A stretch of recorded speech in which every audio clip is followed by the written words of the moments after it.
Hello there, and thank you so much for tuning in to Harry and Meghan TV. I hope you're doing well and ready for today's fascinating episode. Let's dive into some eye-opening revelations about King Charles and Prince William, whose private fortunes are reportedly being bolstered by millions from public institutions, including the NHS, state schools, and the armed forces. Honestly, I wasn't surprised. This monarchy has a long-standing history of taking more than it gives, especially from its own people. It's hard not to think of it as one of the worst examples of hypocrisy. Now, in an almost predictable move, Prince William is attempting to deflect criticism by referencing his late mother, Princess Diana, and his so-called connection to Africa. Right after these stories surfaced, the media published a piece where William claims, "Africa gave me comfort after my mother's death." But does he really believe this will divert people's attention? It seems disingenuous, especially given some of his past controversial comments about Africa, like blaming the continent's population growth for wildlife loss, all while welcoming his own third child. What's more, his supposed passion for Africa has previously stirred tension between him and Prince Harry. In Harry's memoir, he recalls how William acted as if Africa was his thing, and even tried to claim it as his unique cause. This sibling rivalry has persisted over the years, with William often appearing more focused on outshining Harry than on discovering his true passions. I'm from Africa, and it's clear to me that William's sudden interest isn't about the people or the land. Compare that to Harry, who's been actively involved in conservation projects and genuine initiatives in Africa. Yet William now appears to be using both Africa and his mother's memory to shield himself from backlash. It's disturbing, particularly given that not too long ago he dismissed his mother's concerns as paranoia. And here's more irony. William, set to attend his Earthshot Prize event in South Africa, has been accused of being a slum landlord in the UK. With over 600 properties, some tenants reportedly live in poor conditions, not exactly the image of a homelessness advocate. And, as Channel 4 recently highlighted, William's environmental preaching rings hollow given the environmental impact of his own business interests. This is the same UK media that once went all out to protect William's image, even throwing Harry and Meghan under the bus to maintain that facade. Now those same outlets are revealing the tarnished realities behind his projects. From being praised as a global statesman, William is now branded as slum landlord and hypocrite by some media, signalling a dramatic shift. A symbol of tradition, power, and for many, national pride.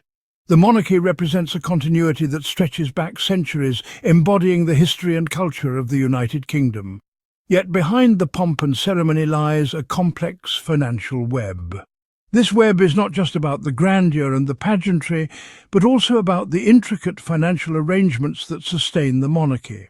This web intricately connects the Crown with public institutions that are the backbone of British society. These connections are deep-rooted and multifaceted, influencing various aspects of public life. The National Health Service, state schools, and the armed forces all play a crucial role in the lives of everyday Britons. These institutions are pillars of the community, providing essential services and support. These institutions, funded by taxpayers, exist to serve the public good. They are designed to ensure that every citizen has access to necessary services, regardless of their background or financial status. But recent revelations have cast a shadow over this relationship. These revelations have brought to light issues that many had not previously considered, prompting a re-evaluation of the monarchy's role in public life. They raise questions about the extent to which the monarchy benefits from these public funds. The public is increasingly curious about how their money is being used and whether it is being spent in the best interests of the nation. For centuries, the line between the Crown's private wealth and public finances has been blurred. This blurring has led to confusion and controversy, as it is often unclear where public funding ends and private wealth begins.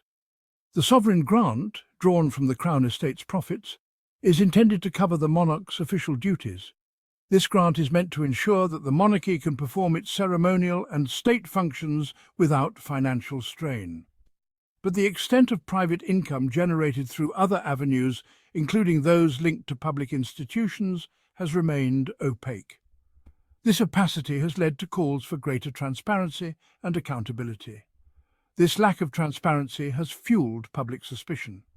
People are increasingly wary of how the monarchy manages its finances and the potential for misuse of public funds.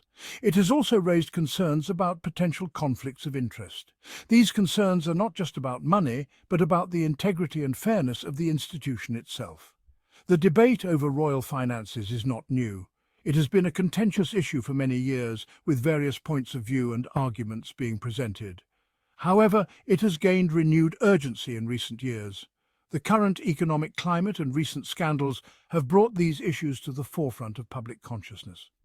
The increasing cost of living, coupled with economic uncertainty, has made Britons more sensitive to how public funds are used.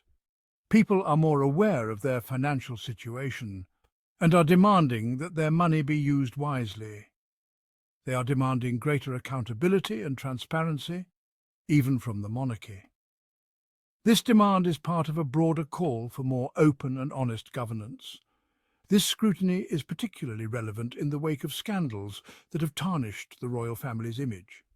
These scandals have damaged the public's trust and confidence in the monarchy, from Prince Andrew's involvement in the Jeffrey Epstein scandal, which has raised serious ethical and legal questions, to Prince Harry and Meghan Markle's departure from royal duties, which has sparked debates about the role and relevance of the monarchy in modern times. The monarchy has faced unprecedented challenges to its reputation. These challenges have forced the institution to confront its past and consider its future. The public is now questioning whether the institution, once revered for its tradition and stability, is truly aligned with the values of modern Britain. This questioning is part of a broader societal shift towards greater equality and fairness. The debate over royal finances is not merely about money. It is about the principles of fairness, justice, and the proper use of public resources. It is about fairness, accountability, and the social contract between the monarchy and the people. This social contract is based on mutual respect and the understanding that public funds should be used for the common good. As Britain navigates a rapidly changing world, the monarchy must confront these complex issues head-on to maintain its relevance and legitimacy in the 21st century. The future of the monarchy depends on its ability to adapt and respond to the needs and values of contemporary society. What are your thoughts on these developments? It's clear that using Africa or his mother's legacy isn't enough to undo the damage to William's reputation. Let me know in the comments below, and thank you for joining us here on Harry and Meghan TV. Until next time, have a wonderful day.